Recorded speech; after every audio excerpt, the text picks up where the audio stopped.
Breaking news SLBC tunnel నుంచి మృతదేహాన్ని ఎట్టకేలకు బయటకు తీశాయి రెస్క్యూ టీమ్స్. డెడ్ బాడీ మొత్తం నుజ్జునుజ్జైంది. మృతుడిని గురుప్రీత్ సింగ్ గా గుర్తించారు. అంబులెన్స్ లో నాగర్ కర్నూలు ఆసుపత్రికి తరలించారు. పోస్ట్ మార్టం తర్వాత కుటుంబ సభ్యులకు అప్పగించనున్నారు. అయితే ఉదయమే టీబీఎం దగ్గర మృతదేహాన్ని గుర్తించారు రెస్క్యూ టీమ్స్.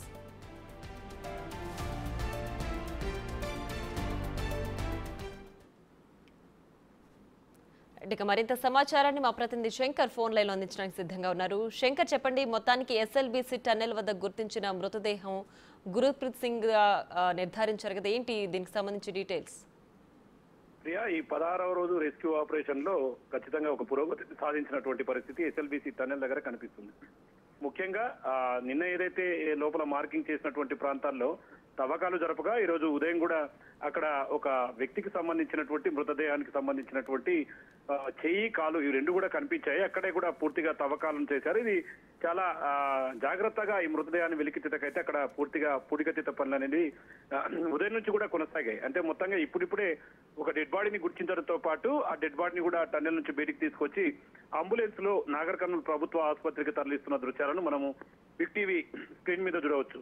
ఇక ముఖ్యంగా ఇది ఎక్కడైతే ఆ డెడ్ బాడీ గుర్తించారో డెడ్ బాడీకి సంబంధించి చేయికి ఒక కడియం ఉంటుంది. ఆ కడియం గురుప్రీత్ సింగ్ ఉంటుంది కాబట్టి అది గురుప్రీత్ సింగ్ అని చెప్పి ఒకవైపు చెబుతున్నప్పటికీ పూర్తిగా దానికి సంబంధించి ఇంకా అధికారికంగా ఒక ప్రకటన రావాల్సింది. ఎందుకంటే నాగర్ కర్నూలు పోస్ట్ మార్టం అనంతరం కూడా ఆ డెడ్ బాడీని సంబంధిత ఎవరైతే చనిపోయినటువంటి ఆ బాడీని గుర్తిస్తారో వారి కుటుంబాలకు అప్పజెప్పే ప్రక్రియను అధికారులు దగ్గరుండి చూస్తున్నారు. మనం క్లియర్ కట్ గా ఉదయం నుంచి అక్కడ అంటే వాళ్ళకు గురుప్రీత్ సింగ్ తో కలిసి పనిచేసినటువంటి వారు చెప్పిన దాని ప్రకారం గురుప్రీత్ సింగ్ అయి ఉంటాడని చెప్పి ఒకవైపు చెప్తున్నప్పటికీ ఇక పూర్తిగా అది అధికారికంగా ధృవీకరించాల్సిన అవసరం అయితే ఎంతైనా ఉందని చెప్పవచ్చు. ప్రియా, ఓవరాల్ గా ఆ యొక్క మొత్తంగా డెడ్ బాడీని బయటికి తీసే క్రమంలో చాలా ఇబ్బందులు పడ్డారు అక్కడ ఉన్నటువంటి కార్మికులు, రెస్క్యూ సిబ్బంది అంతా కూడా. ఎందుకంటే టీబీఎం మిషన్ మధ్య భాగంలో ఆ గురుప్రీత్ సింగ్ ఇరుక్కుపోయినటువంటి పరిస్థితి, అంటే ఇక్కడ చనిపోయినటువంటి పర్సన్ ఇరుక్కుపోయాడు. అక్కడ ఆ యొక్క టీబీఎం మిషన్ భాగాలను క్లియర్ కట్ గా కట్ చేయడంతో లేజర్ కట్టర్స్ తో కట్ చేయడంతో పాటు మెల్లిమెల్లిగా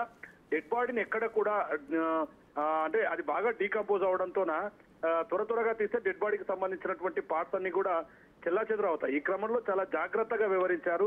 ఎందుకంటే కనీసం చనిపోయినటువంటి వారి చనిపోయిన తర్వాత డెడ్ బాడీని కుటుంబ సభ్యులకు చాలా నీట్ గా ఇచ్చినట్లు. మొత్తంగా ఇప్పటికీ చిక్కుడు వంశకృష్ణ అయితే అచ్చంపేటలో ప్రెస్ మీట్ నిర్వహించాడు. రాష్ట్ర ప్రభుత్వం తరఫున వారికి ఒక చెక్కు అందజేయబోతున్నాము, ఆ బాధిత కుటుంబాలకు అండగా ఉంటాము. డెడ్ బాడీని మొత్తం పోస్ట్ మార్టం అనంతరం వారి టెస్టులు నిర్వహించిన తర్వాత మొత్తంగా డెడ్ బాడీ ఎవరైతే ఆ కుటుంబ సభ్యులకు మొత్తంగా వారిని అప్పగించే ప్రయత్నం చేస్తున్నటువంటి పరిస్థితి క్లియర్ కట్ గా ఎస్ఎల్బీసీ టన్నెల్ లో కనిపిస్తుంది. ఇక ముఖ్యంగా మిగతా డెడ్ బాడీల కోసం కూడా తవ్వకాలు ఇవన్నీ కూడా కొనసాగుతూ వస్తున్నాయి. మరికొద్ది గంటల్లో ఈ ఉత్కంఠతకు అయితే తెరపడే అవకాశం అక్కడ కనిపిస్తుంది. Priya. Right Shankar, thanks for the updates.